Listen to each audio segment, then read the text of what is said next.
Bonjour à toutes, bonjour à tous, Valentin Franc avec vous pour ce webinaire du mardi 3 octobre 2017. Alors bonjour, rebonjour à vous François, bonjour Franck, j'espère que vous allez bien, bonjour à tous, bonjour Luc, comment je vais? Bien écoutez Luc, merci, je vais plutôt bien, j'espère que vous aussi également.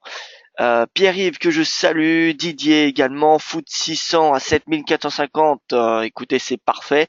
Bon alors j'ai pas réussi à résoudre le problème du chat, donc je vais voir ça avec d'autres personnes, mais tout seul je n'ai pas réussi, donc voilà, je vais voir ce que je peux faire pour activer le chat pour que tout le monde puisse parler ensemble, etc., etc. Ce sera bien plus sympathique. Alors, le thème de la journée. Alors j'ai trouvé que ce titre-là qui pourrait être sympathique. Une pluie de nouveaux records, que ce soit à Wall Street et que ce soit sur les marchés actions asiatiques. Alors quand je parle de nouveaux records, alors attention, c'est des nouveaux records annuels. Le Nikkei qui a marqué un nouveau plus haut de 2 ans. Voilà. Alors on va voir ça tout de suite. Le trading avec effet de levier amplifie toujours les gains et les pertes. Un compte risque limité présente un risque de perte du capital investi.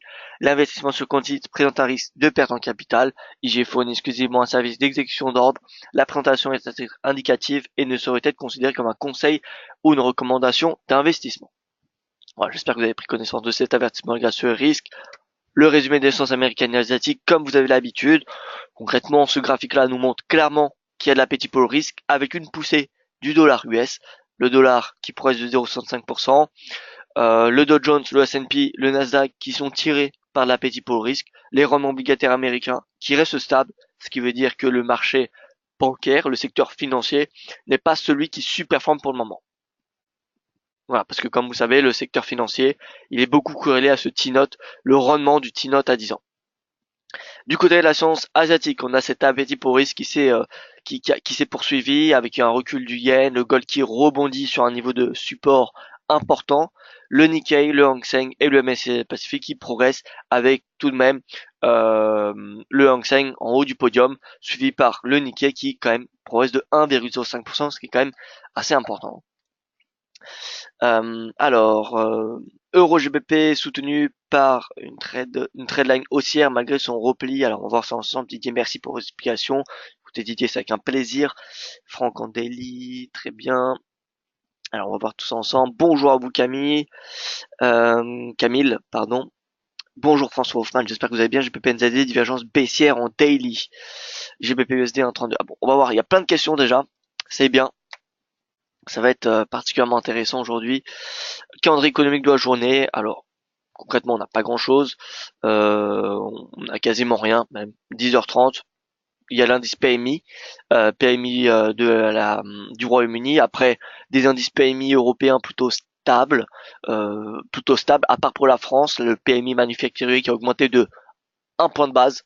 Voilà, donc bon, globalement c'est stable. Celui de l'Allemagne est stable, celui de l'Italie est stable. Aux États-Unis, on a une forte augmentation du PMI manufacturier. Et bien écoutez, nous allons voir ça pour le Royaume-Uni à 10h30, qui est attendu pareil, stable, à 51,1 points. Voilà, c'est un petit peu c'est la seule chose qui est attendue. Du côté de ce qui s'est passé cette nuit, on a eu addition des taux de la Banque d'Australie. Statu quo. Statu quo, rien de nouveau. Pourquoi statu quo? Eh bien, je vous rappelle, hein, la Banque centrale, ce qu'elle attend, parce que ces indicateurs macroéconomiques sont plutôt bons. Hein. Ce qu'elle attend, c'est une réduction des dettes risquées qui ont été émises, qui ont été acceptées, pardon, les prêts, pardon, risqués qui ont été acceptés par les banques commerciales. Donc voilà, il y a beaucoup de prêts qui sont potentiellement non remboursables en Australie, ce qui, je vous rappelle, était le cas lors de la crise des subprimes. Alors, c'est peut-être pas à la même échelle, mais a priori, ça inquiète les autorités. C'est suffisamment important pour inquiéter les autorités, et donc elles préfèrent garder des taux bas pour que les taux bancaires, les taux de prêt, eh bien, restent relativement bas pour qu'ils soient remboursés et qu'ensuite, eh bien, ils puissent remonter les taux directeurs. Parce que d'un point de vue macro, l'inflation, la croissance, le taux de chômage, eh bien ils sont, comment dire, ils flirtent avec les objectifs de la Banque centrale depuis maintenant pas mal de mois. Donc c'est pas les statistiques macroéconomiques qui vient déranger la banque centrale, mais c'est ces prêts, voilà, ces fameux prêts. D'ailleurs, le secteur bancaire australien, si vous le constatez, eh bien, il est beaucoup sous pression, beaucoup plus que celui que le bancaire européen ou que le secteur bancaire américain. Bonjour Assis et bonjour Sofiane. Alors on passe sur la plateforme de trading. Alors, on regarde sur 5 jours. Qu'est-ce qui se passe sur 5 jours sur les paires majeures? Alors sur les paires majeures, on a clairement un dollar qui superforme. Vous voyez 0%, 0%. Et là on a tous les paires majeures côté face au dollar. Voilà. Donc on a une superformance, j'ai envie de dire, du CHF par rapport à tous les autres paires majeures. Donc CHF qui superforme avec l'euro, à l'inverse du AUD et du GBP. Voilà. Mais ça reste quand même, tous les devises restent baissières face au dollar, qui, comme vous pouvez le voir, se replie d'au moins 1% depuis une semaine. Voilà. Donc ce qui est quand même assez important. Ce qui veut dire quoi? Ce qui veut dire que à court terme, le dollar est de loin la devise à payer. Face, eh bien, ça peut se payer face à toutes ces devises, mais pour avoir le meilleur rendement sur les 5 derniers jours, fallait le vendre, fallait acheter le dollar face au GBP ou l'AUD. On avait été sur l'AUD il y a une semaine, on y est toujours d'ailleurs. L'AUD, je vous rappelle, on a un objectif baissier jusqu'à 0,77 depuis le mercredi 27 septembre. Voilà, et c'est toujours d'actualité. D'un point de vue technique, comment ça se fait? Eh bien, on a une grosse divergence baissière, que ce soit sur du journalier ou du hebdomadaire. On réintègre cette moyenne mobile à 200 semaines.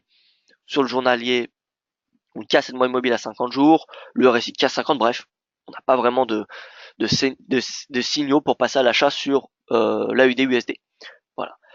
Ce qui est le plus important, c'est regarder le DXY. Le DXY marque un nouveau plus haut mensuel. Vous voyez qu'il revient, ce DXY à des niveaux de août. Alors on va se mettre en alors journalier. Nous allons nous mettre en prix de clôture et non pas en chandelier, juste pour clairement voir comment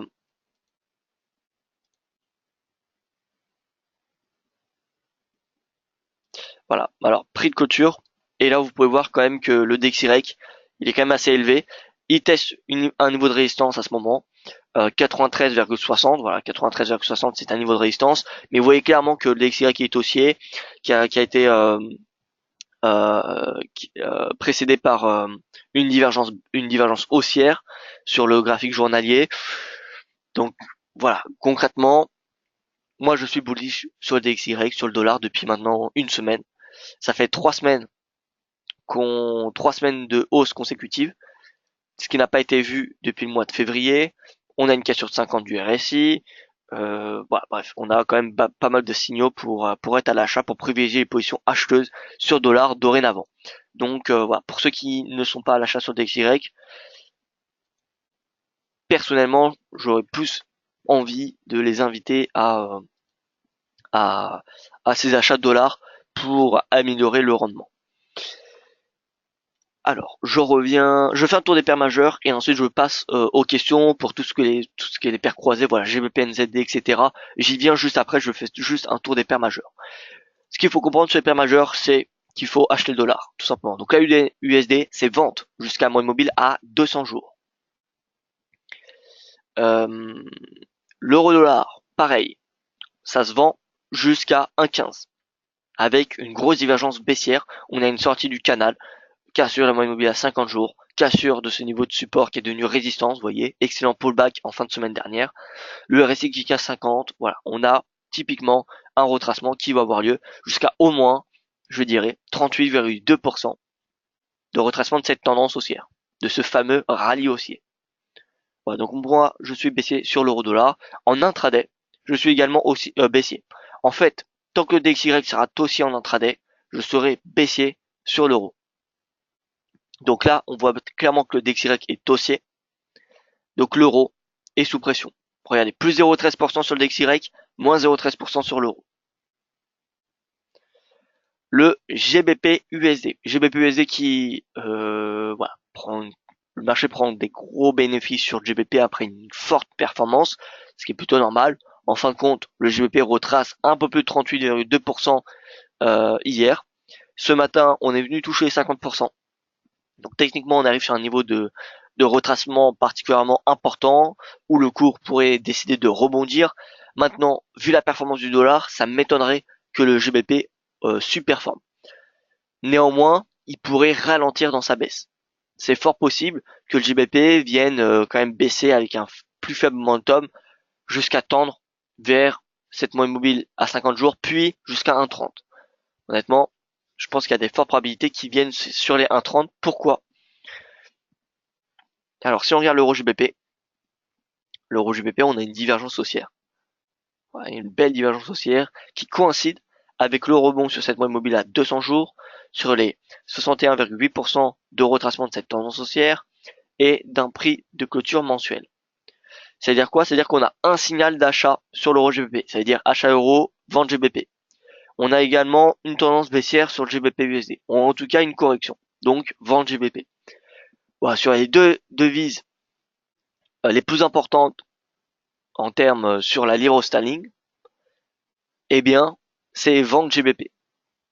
Donc, en tout cas, tout mène à croire que le GBP va continuer à baisser. Donc, je préfère garder mon sentiment baissier sur le GBP. Enfin, je préfère, être baissier sur le GBP à court terme jusqu'à au moins 1,31, voire même plus bas. Mais je dirais qu'il peut au moins venir chez 1,31. Ça me semble le minimum. Le NZD-USD, retour à cette mobilité à 200 jours. Je pense fortement qu'il peut se replier encore plus bas, c'est-à-dire à 0,7. Voilà. Maintenant, tant qu'on n'a pas de cassure en dessous de cette moyenne mobile fera office de niveau de support. Voilà. Donc, faudra attendre cette clôture journalière en dessous de cette moyenne mobile pour passer à la vente jusqu'à 0,70. Mais concrètement, on n'a pour le moment pas vraiment de facteurs qui pourraient soutenir la hausse, à part si on a une hausse de la spéculation sur la NZD. Une hausse de la spéculation pourrait avoir lieu, eh bien, si nous avons une hausse des datas macroéconomiques qui sont bons, mais voilà, pas, ils sont pas très loin de l'objectif de la Banque centrale. Ce qui manque pour la NZD, c'est clairement la balance commerciale. Elle cherche à réduire sa balance commerciale. Sa balance commerciale, la dernière publication qui a été au mois de septembre, eh bien, a été publiée inchangée, quasiment inchangée par rapport au mois précédent. Donc voilà, tant qu'il n'y aura pas d'amélioration de cette balance commerciale, nous ne pourrons, enfin la spéculation ne devrait revenir. Alors je vais vous faire voir cette, tac, je vais vous faire voir cette, cette balance commerciale. Alors Australie, voilà, Nouvelle-Zélande, tac. Alors, ouais, taux de chômage relativement bas, taux d'inflation relativement élevé, la croissance du PIB qui est plutôt bon, taux de croissance annuelle du PIB, on est quand même à 2,5%, voilà. Donc, au niveau des trois chiffres macroéconomiques, il n'y a pas de souci là-dessus. Mais si on regarde le commerce, balance commerciale, voilà. Ouais, avec la balance commerciale, bon, faut pas regarder tous les mois, enfin, je veux dire, au mois près, c'est pas très important. Ce qu'il faut regarder, c'est une moyenne. Et en termes de moyenne, bah, c'est pas exceptionnel. On a plutôt une balance commerciale qui est négative. Et au niveau des prévisions, vous voyez que rien n'envisage une amélioration de cette balance commerciale. Donc voilà, tant qu'il n'y aura pas une nette amélioration de la balance commerciale, le NZD ne retrouvera pas une spéculation. Voilà. D'un point de vue du sentiment, alors qu'est-ce que nous avons là? NZD, USD, vous voyez qu'on a une majorité de vendeurs. Bon, ce qu'il faut regarder surtout, c'est le déplacement, en fait. C'est le déplacement là-dessus. Là, on peut voir que l'USD Yen, ou alors non, c'est l'euro CHF, excusez-moi. L'euro CHF, on a une explosion des positions vendeuses, ce qui veut dire que on a un signal haussier. Regardez l'euro CHF.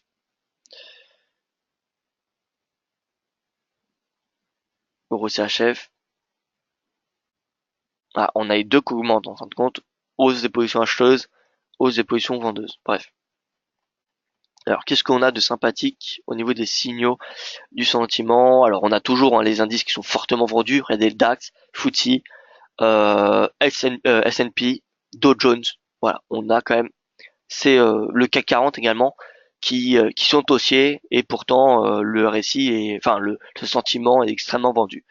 Et à l'inverse, nous avons le silver, l'argent, le gold qui est acheté, gold qui est baissier en ce moment, l'USDCHF qui est acheté, ça c'est bien, c'est dans le sens de la tendance. Personnellement, j'ai pu remarquer que le sentiment sur le CHF ne fonctionne pas forcément très bien. Bon, mais après ça c'est mon opinion personnelle, c'est une analyse. Mais en tout cas pour les marchés actions, c'est vraiment très très bien ce sentiment, et également pour les forex, surtout pour les paires majeures. Voilà. Bref, je reviens à ce graphique-là, l'USD CAD. L'USD CAD, on a cette cassure sur le mobile. Je pense que l'USD CAD peut continuer à progresser jusqu'à au moins 1,27. Ça me semble probable. Pourquoi? Eh bien parce que le pétrole devrait continuer de reculer. Il a reculé hier pour différentes raisons. On a l'OPEP et les États-Unis qui ont affiché une hausse de la production. Euh, on a une prise de bénéfice d'un point de vue technique. Donc voilà, on a quand même pas mal de facteurs hier qui ont contribué à cette baisse de plus de 2% sur le pétrole WTI et qui, dans le fond, eh bien, pénalisent le CAD. Maintenant, ce qui soutient le CAD, c'est également, c'est par contre la spéculation qu'il y a sur la Banque du Canada. Est-ce qu'il y aura une troisième hausse des taux cette année? En tout cas, le cycle de resserrement de la politique monétaire semble clairement être engagé. Ce qui veut dire que pour moi, le CAD est en prise de bénéfice pour un moment, mais c'est pas une devise que je vais chercher à vendre sur du moyen long terme. Loin de là. Donc l'USD CAD, certes, il se replie, il corrige. Il corrige et pour moi, il peut revenir, pourquoi pas à un 27. S'il revient à un 27, ce sera une excellente opportunité pour passer à la vente sur le SD4. Voilà, pour être honnête avec vous, ce sera une excellente opportunité. Mais concrètement, je n'achète pas cette correction. Voilà, je n'achète pas ce rebond. Parce que pour moi, ça me semble assez risqué. Le 4, faut pas oublier que c'est quand même une devise qui est forte depuis le début de l'année. Donc, je ne préfère pas l'acheter. Et en plus de cela, on a tout qui justifie une hausse du CAD. Alors que l'euro, bien que ce soit une devise qui est extrêmement haussière depuis le début de l'année, on a tout de même une politique monétaire qui reste extrêmement accommodante. Et c'est fort possible que en décembre, Mario Draghi annonce un prolongement du quantitative easing ou qu'il prolonge, voilà, mais avec une réduction du montant. Bref, ça me semble peu probable que Mario Draghi ou la BCE annonce en décembre que c'est la fin du quantitative easing, fin de la politique monétaire accommodante. Voilà. Vu les chiffres, même si les chiffres macroéconomiques sont plutôt presque bons, on a quand même une inflation qui est quand même qui est sous un plafond et qui n'atteint pas l'objectif. Voilà, donc pour moi, il y a plus de potentiel sur le CAD que l'euro. L'USD Yen, enfin, l'USD Yen est en train de tester cette deuxième oblique haussière. Vous voyez que ça fait maintenant pas mal de jours que le cours n'arrive pas à dépasser cette oblique. Dès qu'on aura une cassure, ça sera le début d'une nouvelle impulsion jusqu'à 114. Mais dès aujourd'hui, pardon, nous pouvons avoir un objectif aussi jusqu'à 114. Même hier, on avait déjà cet objectif. Mais voilà, pour ceux qui n'étaient pas là, moi personnellement, je suis haussier sur le SDN pour différentes raisons. Déjà, on a une hausse du dollar et on a une baisse du yen. La baisse du yen qui est due à une baisse de la version pour le risque. Pourquoi on a une baisse de la version pour le risque? Eh bien, on peut voir qu'on a quand même un climat géopolitique qui est quand même beaucoup plus confortable que ce qu'on avait il y a un mois ou 2 mois. On a un VIX qui est relativement bas, ce qui veut dire que la volatilité est basse et donc voilà, l'indice de la peur est bas. On a les marchés d'actions qui marquent des plus hauts. On a les rendements obligataires américains, on a les obligations américaines pardon qui sont vendues, ce qui veut dire voilà qu'on n'a pas beaucoup moins d'aversion au risque par exemple que ce qu'on avait au début du mois de septembre. Donc voilà, le yen, il est vendu, c'est la conclusion. Il est vendu face, eh bien, au dollar. Donc le dollar, pour moi, c'est direction 114. Alors je regarde les questions. Bonjour à vous Emmanuel. Alors, les questions, donc FTSE, je vais y venir après. L'euro GBP de la part de Franck. Alors, l'euro GBP est soutenu par un trade ligne haussière malgré son repli. Alors oui, l'euro GBP concrètement il est plutôt haussier, même si d'un point de vue fondamental, il faudrait plutôt privilégier l'achat livre sterling. Si on regarde les banques centrales, la BOE est clairement dans une optique de resserrer ses taux, alors que la BCE ne l'est pas du tout. Néanmoins, d'un point de vue technique, et c'est ça qui m'intéresse le plus, parce que le technique, voilà, ça donne des vrais signaux. Et ça donne le comportement du marché. Et c'est ce qui est le plus important. Parce que ce que l'on voit ici, le cours, c'est ni plus ni moins que le marché. C'est l'offre et la demande. Voilà. Donc l'analyse technique, c'est également un facteur qu'il ne faut pas négliger. Et on a une grosse divergence haussière. On a une grosse divergence haussière. C'est pour cette raison que pour moi, l'euro GBP pourrait surperformer dans les prochaines séances, prochaines semaines. Qu'est-ce que j'attends pour acheter l'euro GBP? Eh bien, j'attends tout simplement que cette divergence soit validée. Elle sera validée dès lors que le RSI cassera ce niveau de 50. Dès qu'il cassera la hausse, ce sera validation de la divergence et ce sera direction 0,90. Et si on a une cassure 0,90, ce sera direction 0,93. Mais honnêtement, ça me semble peu probable en vue du resserrement de la politique, au vu du resserrement des taux de la Banque d'Angleterre. Voilà. Mais au moins 0,90, ça me semble possible d'ici quelques semaines.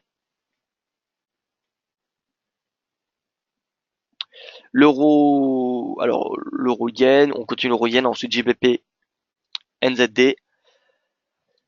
Alors l'euro yen, bien écoutez, le yen vendu, l'euro qui est également pas mal vendu comme on peut le voir ici. Regardez, je vous refais voir ce graphique. L'euro, le yen, concrètement sur 5 jours, c'est la même chose. Hein. Moins 1,15% pour le yen, moins 1% de l'euro. Donc ces deux devises face au dollar. Donc on a, voilà, sur 5 jours, une consolidation. On n'a pas grand-chose. Après, voilà, je pense que sur de court terme, on va garder cette consolidation. On va garder cette consolidation à moyen terme. Écoutez, je suis plutôt divisé. Je suis plutôt divisé. Pourquoi? Eh bien parce que d'un point de vue fondamental, quand même, on a un euro qui est en meilleure santé qu'un yen. La zone économique de l'euro est quand même en meilleur état que celle du Japon. Après, ça dépend de ce que l'on regarde. Hein. La croissance, il me semble qu'elle est meilleure en zone euro. L'inflation est meilleure. Par contre, le taux de chômage est bien meilleur euh, au Japon, qui est de l'ordre de 3%, alors que, eh bien, en zone euro, c'est plus du double. C'est près de, on est pas loin de, on est environ à 9%, il me semble. Donc c'est près du triple. Bref, on a l'euro yen qui, d'un point de vue fondamental, soutiendrait une hausse sur du moyen long terme. Maintenant, à court terme, regardez ce que l'on a. On a un RSI qui a des points hauts de plus en plus bas, alors que le cours affiche des points hauts de plus en plus hauts. Ça veut dire qu'on a une divergence. Divergence qui n'est pas encore validée, loin de là. Mais voilà, en cas de validation, encore une fois, si le RSI casse 50, alors ce sera un signal baissier. En attendant, je reste neutre. On a deux devises qui sont voilà, vendues, qui ne sont pas très haussières, ce qui donne une consolidation. Maintenant, si vous voulez trader à consolidation, moi ce que je constate à court terme, on a un support à 132,26 et une résistance à 133. Voilà, donc on a un range de 80 pips, 70 pips, allez, que vous pouvez exploiter. 132,26, 133. Voilà. Voilà pour l'euro yen, je passe au GBP NZD. Alors GBP pareil, hein. Honnêtement, GBP NZD c'est pareil que l'euro yen. Sur 5 jours, on a une consolidation. Regardez, GBP et le NZD qui est là. Donc on a deux devises plutôt, plutôt orientées à la baisse. Pas vraiment de tendance majeure. Néanmoins, qu'est-ce qu'on peut tenir, qu'est-ce qu'on peut retenir du GBP NZD? Bon, dans le fond, on a quand même une petite divergence, une petite tendance haussière. Alors, il me semble qu'on a une divergence baissière. Regardez ici. On a des points hauts de plus en plus hauts sur le prix et des points hauts de plus en plus bas sur le RSI. Donc, divergence qui n'est pas encore validée. Si elle est validée, c'est retour à 1,8135. Si elle n'est pas validée, dans le fond, le GBP devrait soutenir le cours jusqu'à 1,88. Donc voilà, tout va dépendre de cette divergence. Soit on a cette divergence qui est validée, et dans ce cas-là, c'est direction ce support à 1,8135. Si elle n'est pas validée, dans le fond, ça soutiendra le GBP jusqu'à 1,88. Voilà, donc là le RSI est sur 50, ce qui veut dire soit il rebondit, ou soit il casse. Donc là, on est sur un niveau de prix, j'ai envie de dire, assez, comment dire, assez important. Maintenant, voilà, pour passer à l'achat sur le GBP NZD, ça me semble plutôt compliqué. On regarde en H4. En H4, on n'a pas non plus de divergence, donc vous voyez, pour le moment, c'est assez compliqué de payer le GBP NZD. Honnêtement, voilà, je suis neutre à court terme. Encore une fois, entre le GBP et le NZD, il n'y a pas vraiment de tendance, donc voilà, je préfère rester à l'écart et ne vous pas vous dire de bêtises.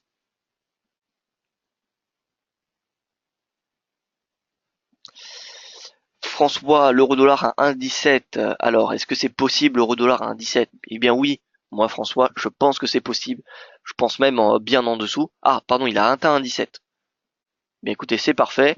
On peut voir que le DXY est, vous voyez, on est à plus 0,13% début de ce webinaire. On est à plus 0,0, plus 0,04. Ce qui veut dire que le DXY est vendu, le dollar est vendu depuis l'ouverture des marchés européens. Voilà. Bon, après, ça ne fait pas tout, hein. C'est pas parce que les marchés européens vendent que Wall Street va vendre, hein. Loin de là. Bref, l'eurodoll, il a touché un 17. Il a touché un 17. Pas grand chose à dire. Il rebondit depuis l'ouverture des marchés européens, c'est tout ce que je constate. Alors, je regarde les questions et ensuite on va passer au marché boursier, au marché action. Tac, tac, tac. Alors, comment fait-on pour recevoir le rapport du sentiment IG de la part de Philippe? Eh bien, écoutez, IG, Philippe, vous n'avez qu'à vous inscrire à DailyFX+.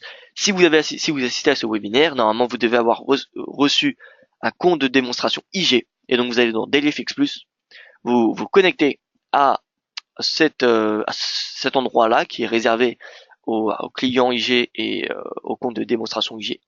Et normalement, vous devez avoir accès à ce sentiment. Sentiment qui est selon moi le plus fiable. Qui est le plus fiable? Pourquoi? Eh bien parce que IG c'est le broker qui a le plus de clients. Et donc, plus l'échantillon est complet, et plus on aura un point de vue global. Vous voyez. Donc, pour moi, c'est le plus fiable. Voilà, plus il y aura des données dessus, plus il y aura de clients et plus les données seront fiables. Comment fait-on apparaître les chiffres VS dollar sur TradingView de la part de Alexandre? Alors Alexandre, pour cela, sur TradingView, vous faites GPY USD au lieu de USD Yen, et ensuite vous mettez comparer, et là vous comparez donc euro dollar, AUD USD, GBP USD, etc., etc. Vous voyez, euro dollar entrée, GBP USD entrée, etc., etc. Vous affichez toutes. Et vous n'oubliez pas de mettre toujours la devise face au dollar. Même si, normalement, c'est USD CAD, vous mettez CAD USD. Parce que si vous ne faites pas la même chose, mathématiquement, vous comparez pas la même chose. Le décimal n'est pas la même. Donc, c'est pas viable comme façon de voir. Donc, si vous voulez comparer tous les devises face au dollar, vous mettez toujours JPY USD, euro dollar, AUD USD, CHF USD, CAD USD, etc., etc. Dans nos analyses techniques, peut-on retrouver les niveaux acheteur ou vendeur ou les zones de neutralisation ou vous préférez réanalyser les tendances tous les jours? Alors, Philippe, alors qu'est-ce que vous voulez dire? Dans vos analyses techniques, peut-on retrouver les niveaux acheteur ou vendeur? Alors, est-ce que vous pouvez je suis pas sûr d'avoir très bien compris, Philippe. Est-ce que vous pouvez me détailler votre question? En attendant, je vais passer au marché action, parce que je vois quand même qu'il y a des questions, hein, au marché action. Alors, concrètement, c'est haussier pour moi les marchés actions, vu les données qu'on a vues au début du webinaire. On a clairement un appétit pour le risque. On a le gold qui recule. Donc voilà, pour moi c'est haussier. L'Eurostox, alors l'Eurostox, il peine à dépasser 3605. C'est un niveau de résistance important. Voilà, prochaine zone de résistance c'est 3700. Alors sur le point de vue hebdo, en hebdomadaire, on a non. Concrètement, la prochaine résistance c'est 3007. Pour moi, l'Eurostox devrait glisser jusqu'à ce niveau de prix. Et si on clôture en journalier au-dessus de 3007, ça sera un signal haussier, direction les précédents plus hauts. Donc qui sont tac, hop, voilà. Alors, je vais peut-être un petit peu loin dans l'analyse, hein, mais bon, c'est pour le futur. Voilà, 3007, c'est le prochain objectif, et en cas de cassure, on aura les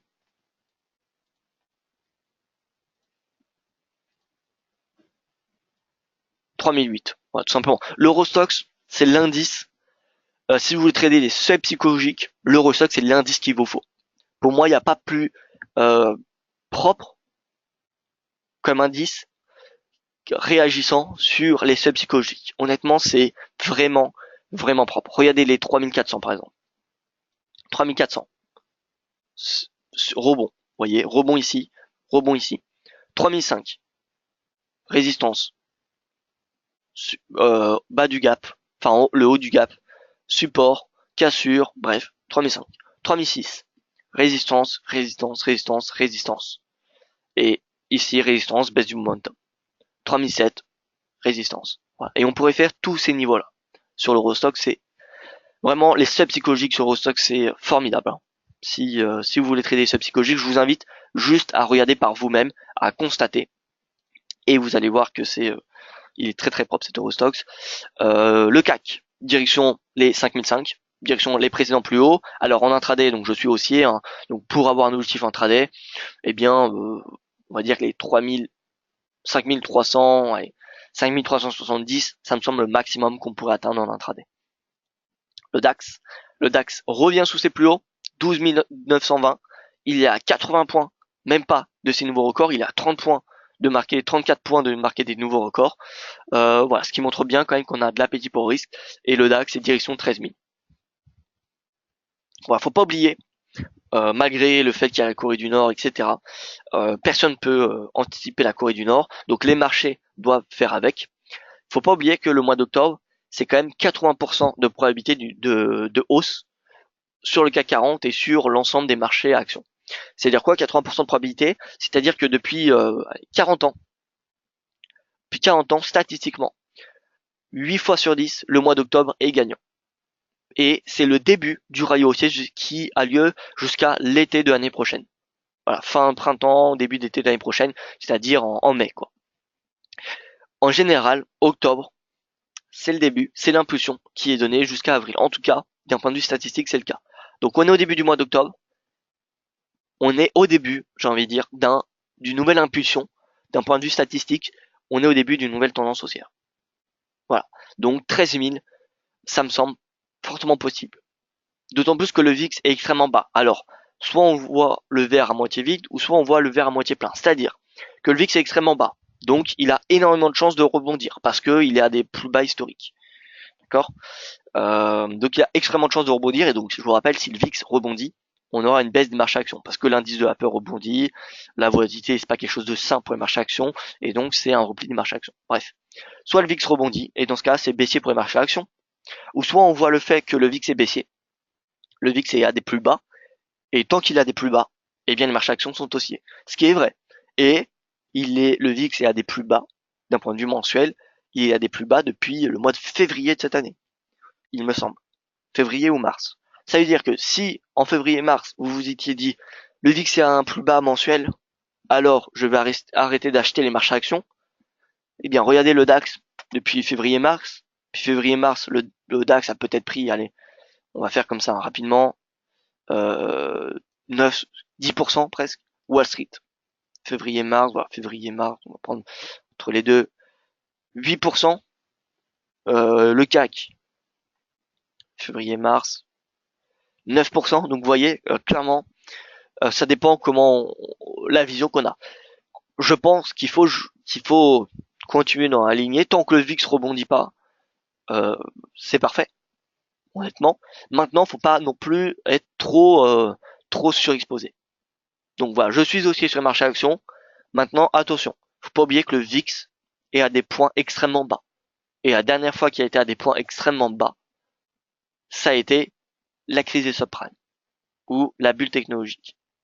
Voilà, donc voilà, je ne dis pas qu'il va y avoir une nouvelle crise. Hein. Ça se justifie ces points extrêmement bas. Ça se justifie par le fait qu'il y a plus en plus d'algorithmes qui tradent au lieu d'un point de vue institutionnel, au lieu des traders. Et donc les alcos, ils jouent énormément sur la volatilité. Ils préfèrent la faible volatilité. Voilà. Un algo, ça a du mal en forte volatilité. Donc voilà, ça explique également le cas. Les traders sont de plus en plus remplacés par des machines, ce qui explique également le fait que, eh bien, la majeure partie des ordres sont réalisés avec de la faible volatilité. Même l'IBEX, Frédéric, oui, même l'IBEX, honnêtement, moi je n'ai pas de crainte sur l'IBEX. Euh, Honnêtement, voilà, peut-être que le plus dur a été fait. Je ne sais pas, honnêtement, encore une fois, enfin, personne entre nous euh, sait ce qui va se passer avec la Catalogne, d'accord? Il n'y a pas 36 000 options non plus. Euh, Est-ce qu'une sortie de la Catalogne de l'Espagne est viable? Alors, sur le papier, ça semble possible. Après, si la Catalogne sort, eh bien, elle perd l'accès au marché unique. Elle est plus dans l'Union européenne si elle sort. Elle a plus de monnaie. Faut qu'elle recrée une monnaie, etc. Donc ça me semble assez compliqué quand même. Ça me semble assez compliqué. Après, honnêtement, hein, tout est possible. Hein, euh, beaucoup n'anticipaient pas le Brexit, beaucoup n'anticipaient pas l'élection de Donald Trump, et pourtant, voilà, on a eu ces élections-là. Est-ce que ça a secoué le marché? Le Brexit, oui, mais depuis le Brexit, voilà, le marché s'est refait depuis le Brexit. Il a dépassé le niveau qu'il connaissait avant le Brexit. Pareil pour l'élection de Trump. Voilà, tout le monde disait pour l'élection de Trump que les marchés allaient s'effondrer. Voilà, ça c'est la bougie de Trump. Vous voyez, on a une bougie, certes, on a une bougie en intraday qui s'est repliée de 7,20%. Donc faut pas avoir froid, faut pas avoir peur de perdre. Mais depuis la veille, voilà, de l'élection de Donald Trump, quand même l'IBEX il fait près de 13,74%, 13,74%. Donc il faut pas l'oublier. Est-ce que j'ai peur pour enfin, est-ce que j'anticipe une baisse de l'IBEX? Honnêtement, s'il y a une baisse, elle sera assez limitée, je pense 10 000 points. Ça me semble le maximum qui pourrait baisser. Donc voilà. L'IBEX, faut pas oublier qu'il profite quand même d'un contexte d'appétit pour le risque. Voilà, donc l'IBEX, non, je ne suis pas inquiet. Je ne suis pas inquiet. Maintenant, si on a une séparation, si on a un divorce entre l'Espagne et la Catalogne vraiment sec et que les tensions continuent à augmenter et qu'on voit vraiment des tensions palpables, vraiment enfin, même s'il y en a déjà, mais voici, le marché craint, tout simplement. Si le marché craint, on aura une baisse. Et pour le moment, le marché ne craint pas. Ce que peut-on voir avec le VIX et ce que peut-on voir avec cette bougie d'hier, qui malgré le référendum, qui avec 90% de votes, enfin voilà, bref, 90% de favorables à une sortie, vous voyez qu'on a eu quoi? En intraday, on avait ouvert à ce point-là, et on avait eu un plus bas de 1,17, 1,2%, voilà. À peu près 2%, c'est quasiment rien. Le FTSE a actuellement 7450, voire résistance à 7450, c'est un niveau de prix intéressant, enfin, un niveau de prix majeur, c'est-à-dire qu'il y aura une partie des prises de bénéfices. Néanmoins, je pense que le FTSE, comme tout comme l'IBEX, hein, profite d'un contexte d'appétit pour le risque, et donc il pourrait progresser jusqu'à 7500, 7500, 7528. Comme vous le savez, mon point de vue, il est plutôt baissier sur du moyen terme. En tout cas, il y a une alerte qui clignote. C'est le seul indice qui, eh bien, je préfère ne pas vraiment être haussier sur du long terme avec des convictions, avec le Brexit, mais ça se justifie d'un point de vue technique par une divergence baissière. On a une divergence baissière sur le FTSE, donc pour moi, c'est le seul indice. Si je devais choisir un indice à ne pas acheter sur du moyen long terme, ça serait le FTSE. Voilà. Honnêtement, le FTSE ne me donne aucune euh, confiance d'un point de vue moyen long terme. Après, voilà, à court terme, il profite clairement d'un appétit pour risque. Si on superpose les marchés actions, regardez les marchés actions, voilà, on va faire la même chose. Tac, tac, on va enlever tout ça. On va mettre le SPX, donc le S&P. On va mettre le S&P sur un mois. S&P sur un mois. Le DAX, le Nikkei, le FTSE.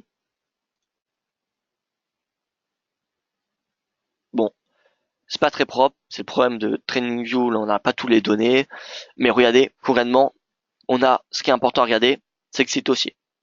Voilà, c'est haussier, on va se mettre sur un an, et on va regarder juste tous les jours. Vous voyez, alors, vous voyez, regardez la corrélation qu'il y a. Et regardez sur 5 ans, par exemple. Bon, sur 5 ans, comme vous le savez, il y a une corrélation qui n'est pas négligeable. Bref, ça veut dire quoi? C'est-à-dire que on a des marchés asiatiques qui sont haussiers. On a le Nikkei qui a un plus haut de 2 ans. Le DAX qui est sous ses plus hauts historiques, pardon, et qui va potentiellement marquer des nouveaux plus hauts dans les prochaines séances. Le S&P marque des nouveaux records, donc forcément le FTSE ou l'IBEX, eh bien, profite de ce contexte. Donc le FTSE, c'est 7450 la première résistance, mais ça peut aller bien plus haut à 7500. En fait, tant que les marchés actions américains marqueront des nouveaux plus hauts, on aura l'IBEX et le FTSE qui profiteront de ce climat, malgré le Brexit ou malgré le référendum catalan. Alors, Philippe, voilà, votre question, je la relis. En général, vous réanalysez tout ce qui est top, mais alors, vous réanalysez tout ce qui est top, mais on ne voit pas s'il y a combat entre acheteurs et vendeurs par rapport au sentiment du marché ou juste support résistance. Alors, euh, alors moi je regarde en fait tout ce qui est top. Je suis en fait quelqu'un qui traite des tendances. J'aime pas trop traiter les consolidations. Je trouve pas ça très intéressant. Donc quand j'ai mon panel de devises, de paires majeures, comme vous avez l'habitude de voir, vous savez, bon, je vais le remettre rapidement, mais ça prend un petit peu de temps, donc j'ai pas envie de perdre du temps, surtout que ça fait 40 minutes déjà qu'on est dessus. On va faire ça rapidement. Bah, je vais en mettre voilà, que 4. Voilà, donc imaginons, voilà, on a toutes les paires majeures qui sont devant nous face au dollar. Je vais regarder le top 2 et les deux plus performantes et les deux moins performantes. Là, dans notre exemple, on a ici, alors ça c'est le JPY et ça c'est le CAD et versus euro et JBP. Donc là, par exemple, on pourrait se dire que, alors sur 5 jours, excusez-moi, voilà, sur 5 jours, on a 0% qui est là, le socle de 0%, c'est-à-dire que le dollar, il est là, hein, 0, voilà, c'est 0, c'est le dollar. Hein. C'est tout le temps le dollar, 0. Donc on peut voir que le dollar superforme tous les autres. Et donc ce que je vais chercher, c'est la devise la plus forte. Donc là, en l'occurrence, c'est le dollar. Mais ça pourrait très bien le GBP si le GBP évoluait au-dessus de 0%. Si c'était la seule courbe à évoluer au-dessus de 0%, ça voudrait dire que le GBP superforme tout le Forex. Donc je prendrai le GBP face à la devise la plus faible, qui est actuellement le JPY. Donc GBP Yen, ça serait alors une tendance viable. Mais en l'occurrence, là, c'est USD qui est la plus forte face au Yen. Et donc l'USD Yen, c'est la devise la plus importante. C'est la tendance la plus importante. Voilà. Donc c'est ça ma façon d'analyser le marché. Ensuite, je regarde les supports résistances, je regarde les divergences. Si le cours est sur support, on a une divergence en daily ou en H4, c'est un signal haussier. Voilà. Voilà. Donc j'espère avoir répondu à votre question. En weekly, en journalier plutôt. Moi, je suis plutôt en journalier. Alors, je regarde toutes les questions si j'ai bien tout répondu. Alors, vous achetez 12 500 donc sur le DAX si on revient systématiquement de la part de Philippe. Alors, bonne question, Philippe. Est-ce que j'achète le DAX à 12 500 alors, oups, alors, excusez-moi, tac, tac, j'ai un petit problème de fenêtre.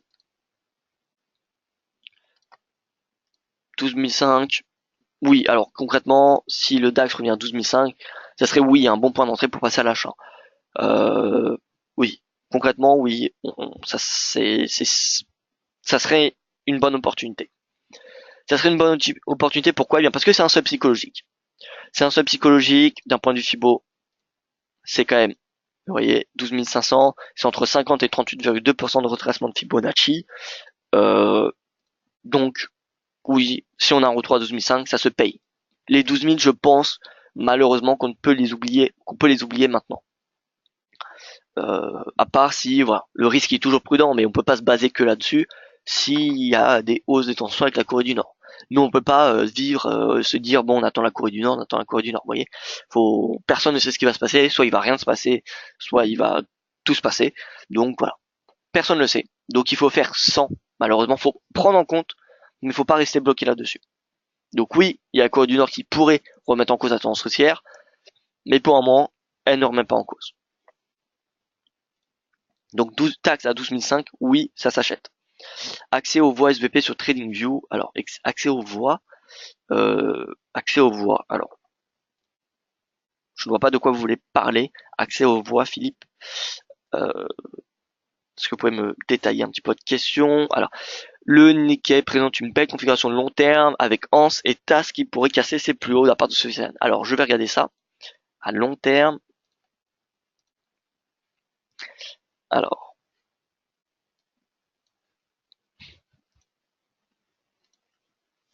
en weekly. Ah oui, d'accord, je vois. Donc, TAS et Lance. Si c'est cela dont vous voulez parler. Euh, eh bien, écoutez, oui. Oui, c'est une belle configuration technique. C'est une belle configuration technique. En effet, elle est en passe d'être validée. Une fois qu'elle aura cassé 21 000, j'ai envie de dire qu'il y aura des niveaux de résistance qui seront relativement plus élevés, donc on aura une marge de progression beaucoup plus élevée.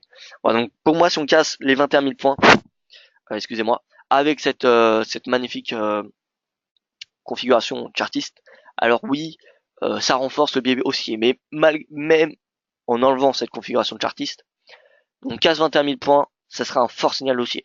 Dans un climat d'appétit pour risque, dans un climat où le yen recule, honnêtement, voilà, ces configurations techniques ne peuvent que rassurer, mais ce n'est pas cela, honnêtement, les marchés actions, les marchés les indices, pardon.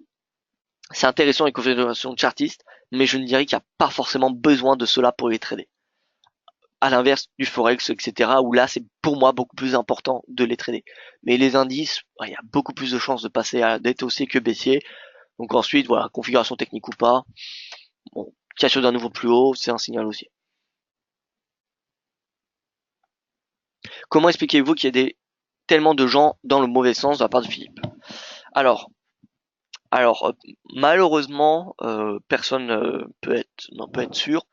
Moi, d'après ce que j'ai observé, d'après mon expérience personnelle, etc., je dirais qu'il y a beaucoup de gens qui sont dans le mauvais sens. En fait, je pense que les gens sont dans le bon sens. Ils sont dans le bon sens, mais étant donné qu'ils prennent des bénéfices trop tôt, et bien au niveau statistique, on a des positions qui sont en fait euh, des positions gagnantes qui sont clôturées très rapidement et des positions perdantes qui sont en attente, qui sont toujours ouvertes dans l'idée que le cours va se retourner. Voilà, donc je pense qu'en fin de compte, mathématiquement, en tout cas d'après l'analyse, honnêtement, Philippe, si vous voulez en savoir plus, on a un guide de trading là-dessus. Pourquoi les traders sont, pourquoi, qu'est-ce que fait un, un trader gagnant, pardon, excusez-moi pour ce petit problème. Alors, vous allez dans guide de trading. Je vais vous faire voir. Vous allez dans guide de trading. Ensuite, vous allez dans guide pour débutants. Et vous avez profil type du trader à succès. Et là, il y a une analyse sur tous les comptes des traders particuliers IG Market. Et vous allez voir que dans ce guide de trading, eh bien, les traders sont plus souvent positionnés dans le bon sens que dans le mauvais sens. Le problème, c'est qu'ils prennent des bénéfices trop tôt et qu'ils laissent courir les pertes. Alors que c'est l'inverse qu'il faudrait faire. C'est laisser courir les gains et clôturer les pertes rapidement. Donc en fin de compte, les traders sont gagnants, sont dans le bon sens, mais étant donné qu'ils prennent, par exemple, 10 euros de gain, mais en fin de compte, ils encaissent 50 euros de perte. Bah, c'est un exemple, hein. Mais en gros, c'est ça l'idée. C'est pour cela que les traders sont perdants. Pour moi, c'est pas un problème d'analyse. En tout cas, d'après l'analyse qui a été faite chez Trader IG, ils sont majoritairement dans le bon sens de la tendance. Donc pour moi, c'est pas un problème d'analyse technique, c'est surtout un problème de money management.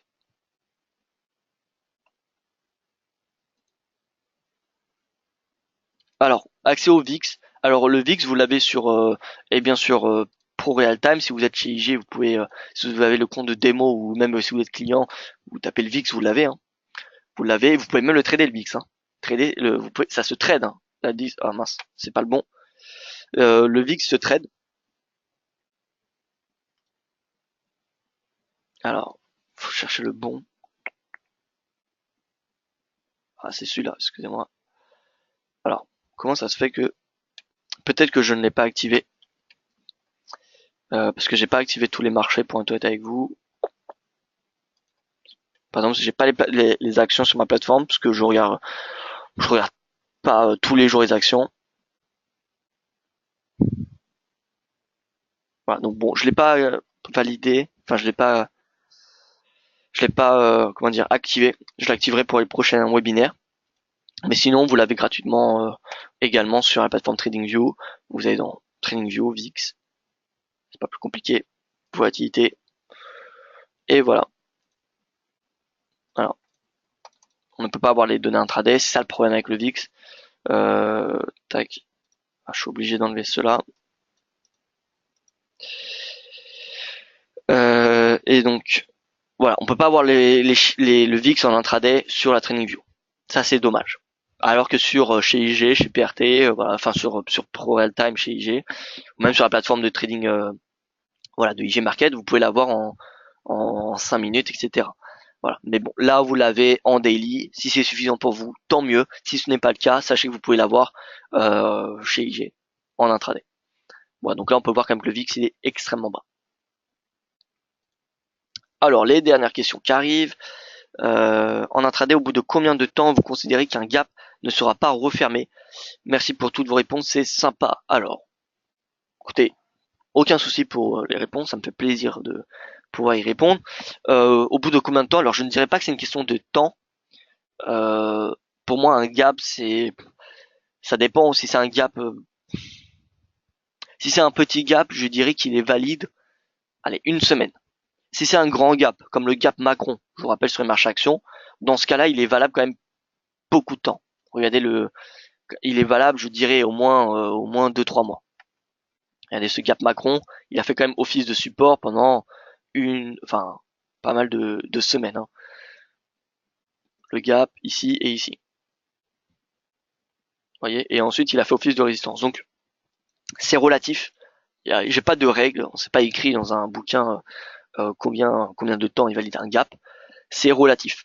Je vous rappelle, hein, ayez la perspective que le cours, ce que vous voyez là, c'est non plus ni moins que la représentation de l'offre et la demande. Et c'est la représentation du comportement humain, de la masse humaine. Voilà. Si une bougie est haussière, ça peut paraître bête, mais c'est tout simplement que le marché est à l'achat. D'accord? Donc, les seuils psychologiques, c'est des humains qui traitent derrière, enfin, majoritairement, quand même, les institutionnels et les robots euh, sont quand même réglés pour trader les seuils psychologiques. Donc, sachez quand même, par exemple, sur les marchés à actions ou sur les indices, les seuils psychologiques sont importants. Voilà, ça, c'est un fait. Donc, pourquoi c'est important? Parce que c'est psychologique. La parité, par exemple, 1 euro égale 1 dollar, voilà, on sait qu'il y a beaucoup de gens qui vont être impactés par cette parité. Et donc, on sait qu'il va y avoir du mouvement là-dessus. Voilà, donc faut avoir cette perspective-là. Je veux bien que quand on joue le refermement du gap du matin, alors le gap du matin, je dirais qu'il est valable un jour. Hein. Le gap du matin, c'est valable un jour. Le retraitement du WTI est pile poil sur la ligne de tendance baissière de long terme. Oui, Sofiane, regardez, cette ligne de tendance, ensuite j'en aurai fini, parce que là j'avoue que ça fait quand même pas mal de temps. Cette ligne de tendance baissière qui vient chercher les points bas depuis juin 2015, vous voyez, puis juin 2015, on a un touche parfait de cette oblique, alors que le point que j'ai utilisé c'était celui-là, le deuxième point. Et vous voyez que le prolongement de cette oblique, eh bien, on a eu un test parfait. Ça veut dire quoi? C'est pas une coïncidence si le marché a réagi parfaitement à ce niveau de prix. C'est-à-dire que les institutionnels utilisent cette oblique baissière. Voilà. Ni plus ni moins. Et là, donc pour moi, hein, c'est le même scénario que je vous ai indiqué depuis la semaine dernière. Je pense que le pétrole va réagir entre cette oblique et les 50 dollars. Pour moi, il y aura une consolidation dans ce triangle.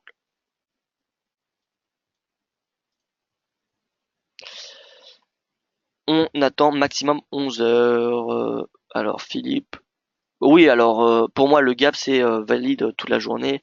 C'est pour ça que les raisons fondamentales sont juste des prétextes. Exactement sauf. Enfin, oui et non. Oui, ça dépend en fait. Ça dépend, Sofiane.